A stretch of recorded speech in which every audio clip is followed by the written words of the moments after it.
Let's talk tactics, Rob, because it's very much, you could almost split it right down the middle of this race, couldn't you? Because you've got the beach side, then get up the hill. Yeah, it's a bit of a tale of two stages moulded into one with those flat laps around Aldinga Beach. We've got the sprint points on offer, but then, of course, the 2 laps around Willunga Hill. So what we often see is the breakaway getting away on the flat roads. And sometimes the motivation for that is, of course, to try and win the stage. But for a guy like Thomas de Gendt, he's equal leader in the King of the Mountains competition with Richie Porte. He knows he's got to get off the front and win that first KOM. So he will be attacking like anything. And he was right on cue. I picked him this morning to be the first attacker, and there he was off the front. He's very reliable. He's got to win that first KOM and then rely on Richie Porte not winning the second one, which is only 150 metres before the actual stage finish. So de Gendt, he is throwing everything at it. He's got some good allies out there, Will Clark, and also yesterday's attacker, Jack Bauer, just unstoppable out there again. But that's the first part of the stage.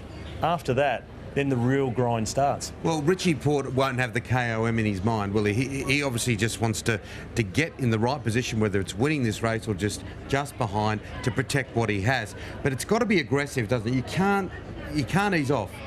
No, we know that Richie's a firm leader in this race, but does he know any other way to ride old Willunga Hill? He's been unbeaten on this hilltop finish of Willunga Hill.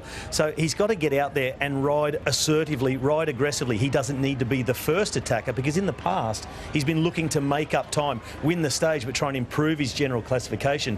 This time it'll be more of a reaction, but he can't afford to let anybody go. There's a 10-second time bonus at the finish.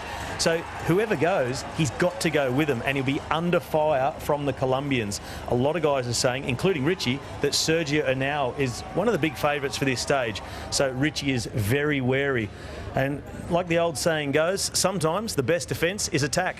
The other point that we'd have to make is Esteban Chavez. Like I think a few of the boys said earlier, we haven't seen a lot of him, but he's still only 22 seconds adrift, and he comes into this race with a great reputation after an enormous 12 months. And for him, this is just like walking up the backyard. They're not big climbs. They're not huge mountains, and Esteban Chavez, along with her now, the other Colombian, and well, there's quite a few other guys will be knocking on the door, because this general classification could really undergo a massive shuffle. Richie's got a good buffer of 20 seconds over Izaguirre in second, who I think will struggle with his injuries from his crash a couple of days ago on the way to Victor Harbour. But for the rest, there's guys like Lachlan Morton, the Aussie from Dimension Data. He'll be looking to try and get onto the podium. Richie's pretty much got to still watch everybody, so he's got to ride aggressively, but he's got that advantage. He knows he's got 20 seconds up his sleeve, but he wants to finish this race with a great big exclamation mark behind this week's performance. Take Oka. I'm sure he'd love to have a winning stage photo to go along with it. Yeah, I'm sure he would, and of course his team's got a big job today. Over 151.5 Ks in some of the most beautiful terrain that we have in Australia. Rob, we'll look forward to you in commentary, and of course you can get to Twitter and ask Robbie your questions, as simple as going #AskRobbieTDU. Have you been enjoying answering some of those? Been enjoying those. Can't wait to get a few more. They've been great questions this year. A couple of challenging ones.